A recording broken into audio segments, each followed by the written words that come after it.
한편 고위공직자범죄수사처는 윤석열 대통령에 대해서 앞서 오늘 오후 2시에 구속 후 첫 조사를 통보했는데요. 하지만 윤 대통령 측은 출석에 응하지 않았습니다. 현장에 나가 있는 취재기자 연결해 자세한 내용 알아보겠습니다. 조성음 기자.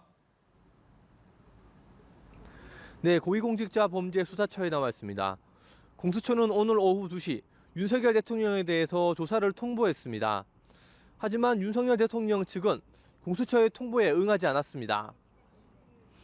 윤 대통령 측은 공수처에서 더 말할 게 없다고 말했습니다. 공수처는 방문조사나 강제구인은 아직 고려하고 있지 않다고 밝혔는데요. 앞으로도 윤 대통령 측이 출석하지 않을 것이 명확해지면 두 방안 모두 고려할 것으로 보입니다. 강제구인의 경우 규정은 없지만 판례가 있어 불가능한 상황은 아닙니다.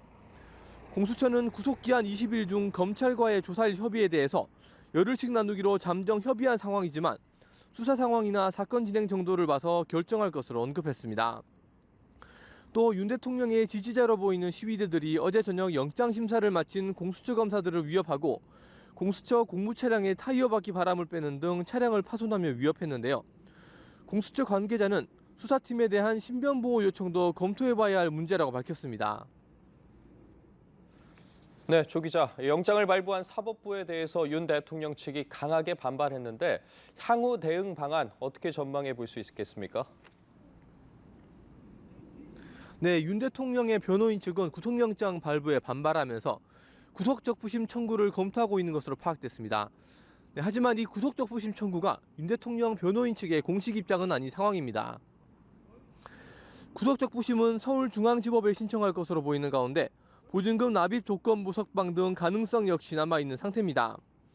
영장 발부 후 석동현 변호사가 먼저 개인 SNS를 통해 현직 대통령에 대해 법원이 구속영장을 발부한 것은 납득하기 힘든 반헌법, 반법치주의의 극치라고 생각한다는 입장을 밝혔는데요. 뒤이어 윤 대통령 측은 대통령 변호인단 명의의 입장문을 통해 사법부의 판단을 존중한다는 말조차 차마 어려울 정도의 엉터리 구속영장이 발부됐다고 주장했습니다.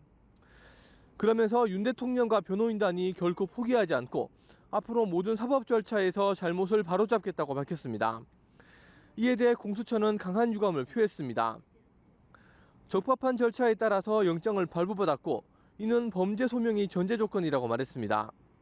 또 영장 발부에 대해 납득하기 어렵다면 사법 시스템의 불복 절차를 따르라면서 사법 시스템 내 해결 노력 없이 법치를 부정하는 입장은 심히 유감이라고 덧붙였습니다. 지금까지 공수처에서 전해드렸습니다.